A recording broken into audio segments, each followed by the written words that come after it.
Since then, she's had some medical difficulties, so I have taken over for her in the area.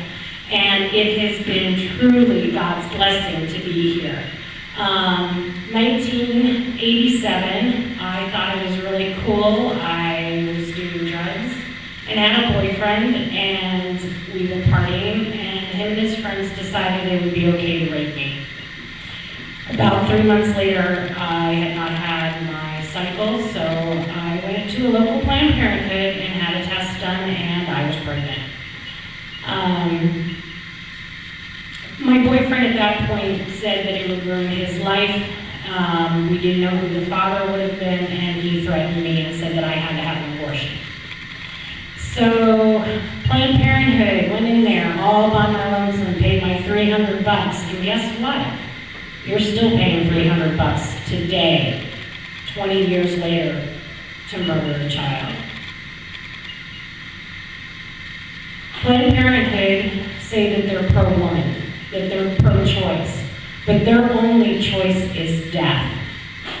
That's not choice. We in the pro-life movement have choices. It's adoption. It's care of the mother, not just the baby. There are consequences for abortions.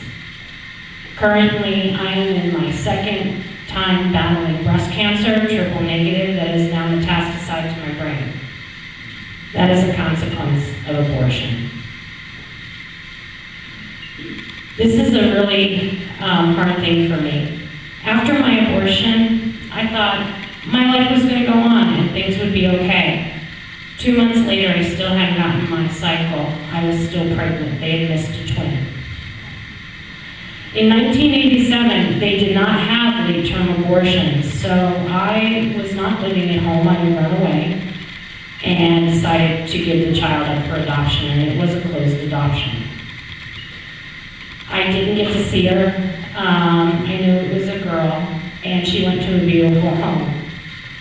When I started having my cancer issues, I sent a letter to the adoption agency so that they would be aware, not certain if it was a hereditary issue or not. Come to find out, Jess, when she turned 18, found me. I was sick in bed. My husband brought me the mail, and there was a letter, and out dropped pictures. And I'm like, who is this person? And my husband's sitting in the chair, and he just started smiling. And I read the letter, and it was my daughter Jess. She had found me. We developed a wonderful relationship over the years. Unfortunately, at the end of February, it will be 3 years that I lost her and my grandbaby in childbirth.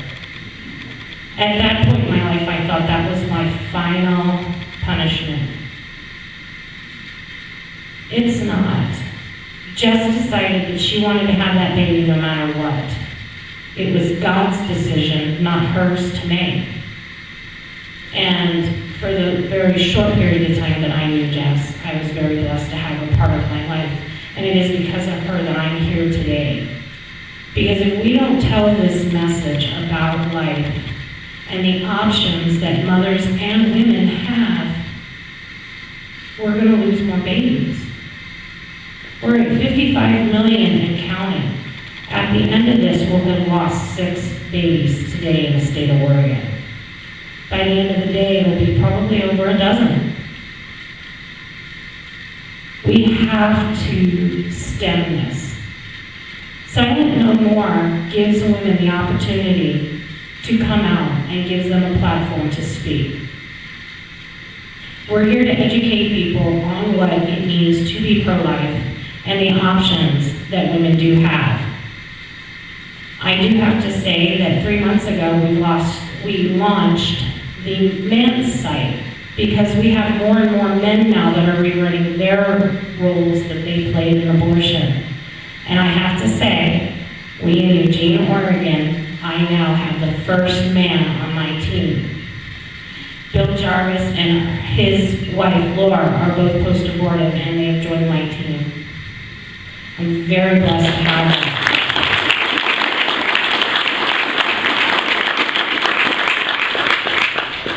That opens so many doors for us here. Now a guy can sit there and understand what another man will feel. Us women, man, we talk to one another, we share our tears, and we know you know, the joys and the sorrows of being a parent. It's much different for a guy. They don't like to talk about it. They don't share their feelings. Most of us are married, we know that, you know. So to have this platform is extremely a blessing. Silent No More is not political as well. We believe that every woman and man has a right to say we need to stop abortion. I have a table back here. I hope you'll join me. I do have a sign-up list if you'd like. Myself and Laura, I've been doing a lot of research, and I had thought there was not any post-abortive healing available here in the Eugene, Springfield, and we found out that First Baptist does. Myself and Laura Jarvis will also be starting one. So there are programs out there to help you heal. And we're also looking for other males that are post-abortive to help us in this too, because you're hurting as well. It's not just a woman's issue. I'll have to say too, it was my pleasure for the first time to be in front of the Planned Parenthood with Linda Toich on 40 Days for Life. I thought I had been through all the programs and everything was A-okay. I about had a heart attack walking across that street as I was going in front of Planned Parenthood holding my sign saying I go regret abortion. But at the end of that, I was so blessed. I was cursed at, given the finger. Somebody sped their tires in front of me thinking that was cool. But you know, the people that do that have been affected in some way by abortion. They're angry because they're hurting and they don't feel they have anywhere to go. But it's up to us to tell them there is healing, there's hope, and there's forgiveness. Because God is there. He's the one that is with us in this movement. Without Him, we cannot make this happen. So I invite all of you, please come to our table. If you are in a situation that you felt you've had healing or want to have more, we have the information for you. If you want to join me in this wonderful campaign and have a platform to be able to speak loud and clear and say, I regret what I've done, but I know that there's forgiveness through Christ Jesus. Through His body and blood, He has forgiven us. That's why He was on that cross. I just want to also say that all these groups here are wonderful. We have a ton of support, and it's gaining momentum. The door is opening quickly for us. I have been involved in politics. I've been asked by Art Robinson to chair the Republicans for Life for all the state of Oregon. So we are trying to get the message out. And it's education through the love of Christ that we're going to change hearts and minds one at a time. We can't do this in your face. We can't be mean. God's got to be with us in this walk, and we have to change these hearts. We wonder why we're in such a huge dilemma. We've killed 55 million taxpayers. You know, and it's an entire generation of people are gone. When is the bloodshed going to end? It's got to end soon. And I can't do it alone. I need your help to do it. So please come and help us sign the Stop Taxpayer Funding for Abortion. We shouldn't be paying for it, darn it. It's my money. It shouldn't be going to that. There's laws governing that. Why are we paying for it? If you want to join me and help me really educate people, Oregon has no laws on abortion. None. I could tomorrow, if I have a doctor that's willing to be on the web, open an abortion clinic. He can see, he doesn't even have to be in the same room. He'll talk to the girl through the internet, through Skype, press a button, and the RU486 will pop out and she can take it.